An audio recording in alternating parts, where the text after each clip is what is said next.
High, this side Hasan sir, welcome to one academy. তো তোমাদের জন্য একটা ছোট্ট গল্প আজকে শোনাই। তোমরা অনেকে নিটের মেডিকেলে কোচিং নিচ্ছ। তো আমি সবসময় বলি যে কোচিং যখন নিচ্ছই, মেহনত যখন করছোই, তো একটু ভালো পজিশনে তোমরা যাও, যে ভালো মেডিকেল কলেজে, এইমস দিল্লির মতো কলেজ বা এইমস কল্যাণী, এইমস ভুবনেশ্বর, এরকম কোনো কলেজে তোমরা সেখান থেকে যাও। কারণ মহল একটা খুব ভাইটাল রোল প্লে করে। মহল একটা বিশেষ স্পেশালিটি তোমাদেরকে দেয়। কারণ তুমি একই মানুষ, তুমি নর্মাল একটা মেডিকেল কলেজে থাকবে, সেখানে তুমি হয়তো ইন্টার্নশিপের পরে কোন নার্সিংহোমে ঘন্টায় কত টাকা দিয়ে তুমি জব করবে সেটা তুমি খুঁজে বেড়াবে। আবার মেডিকেল কলেজ যদি একটু উন্নত মানের হয়, যেমন কলকাতার মধ্যে এমসিকে মেডিকেল কলেজ কলকাতা, বা তুমি যদি এইমস দিল্লিতে পড়ো, তাহলে সেখানে দেখবে যে তারা পিজির জন্য ওই সময়, ওই একই সময় ফাইনাল ইয়ারে তারা পোস্ট গ্র্যাজুয়েশন কীভাবে ক্র্যাক করা যায় বা ইউএসএমএলএতে কীভাবে ক্র্যাক করা যায় সেটা নিয়ে তারা ভাবছে। তো একই স্টুডেন্ট, একই প্রায় মেধা সম্পন্ন স্টুডেন্ট, তারা এক এক মহলে কিন্তু তারা এক এক রকম ভাবছে। আমি তোমাদেরকে এই বিষয়ে একটা খুব ছোট্ট গল্প শোনাই। একদিন মুরগির ডিম একজন বসিয়েছে যাতে মুরগির বাচ্চাকে তোলা যায়। তো সেখানে একটা ইগলের ডিম সেখানে চলে এসেছে। তো মুরগির ডিমের সাথে ইগলের ডিম মিশে গেছে। তো হঠাৎ একদিন সেই ডিম থেকে বাচ্চা ফুটে উঠলো।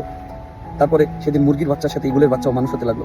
তো একসময় ইগল বড় হতে লাগলো। তো একদিন হঠাৎ মুরগির সাথে ঘুরে বেড়ায়, মুরগির সাথে চড়ে বেড়ায়। মুরগি যেভাবে খাবার খায় ও সেভাবে ঠুকিয়ে মাটিতেই খাবার খায়। মুরগি যেভাবে উড়ে না ও সেরকমভাবে কোনোদিনও উড়ে না।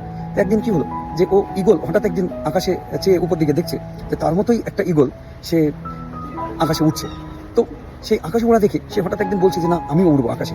তখন পাশের মুরগি তার যে ছিল তারা বলতে থাকছে যে আরে আমরা উঠতে পারি না, তুমি আমাদের সাথে ছোট থেকে বড় হয়েছো, যে আমরা দেখো এক হাত দু হাতের বেশি উঠতে পারি না, তুমি কি করে উঠবে, তুমি উঠতে পারবে না। তখন ওর মনে হলো, সত্যি মনে হয় আমি এদের সাথে বড় হয়েছি, এরা যদি না পারে তাহলে আমি কেন পারবো। তো সে আর ওড়ার চেষ্টাই করলো না। কিন্তু সে এইভাবেই তার জীবনযাপন করলো। একদিন সে মারা গেল। দেখো, এই ইগল থেকে একটা বৈশিষ্ট্য শিক্ষা নেওয়ার আছে, যে ইগলটা যদি চাইতো, তার ভিতরে কিন্তু ক্যাপাবিলিটি ছিল, সে কিন্তু উপরে উঠতে পারতো, কিন্তু সে উপরে উঠতে পারলো না। কেন? কারণ তার আশেপাশের একটা মোটিভেটিং পরিবেশ তার ভিতরে ছিল না, একটা ডিমোটিভেটিং পরিবেশ। সে জন্যই কিন্তু সে উপরে উঠতে পারতো না। কিন্তু সে যদি ভাবতো যে আমার ভিতরে শক্তি আছে, না আমি উঠতে পারবো, কিন্তু সে অবশ্যই পারতো। তো কে কেন পারলো না? কারণ হচ্ছে মহল, তার পাশে সেই মহল ছিল না, মহলটা ছিল একদম ডিমোটিভেটিং। তো তোমাদের ভিতরেও কিন্তু সেই ইগলের মতোই শক্তি আছে, তোমরা এক একটা ইগলের বাচ্চা। তো তোমাদের ভিতরে ইগলের মতো শক্তি আছে, তুমি মহল যেরকম পাবে সেই রকম তোমার শক্তি কিন্তু প্রস্ফুটিত হবে। তুমি একটা নর্মাল পেরিফেরাল মেডিকেল কলেজে গেলে তোমার যে শক্তি তুমি ফুটিয়ে উঠতে পারবে, একটা এইমস দিল্লি বা এইমস ভুবনেশ্বর, এইমসের মতো এমসিকে এরকম কোনো মেডিকেল কলেজে গেলে তোমার শক্তির বহিঃপ্রকাশটা কিন্তু তুমি আরো বাড়াতে পারবে। You will be the high flyer. তুমি সেই ইগলের মতোই, বাজের মতোই কিন্তু উঠতে পারবে।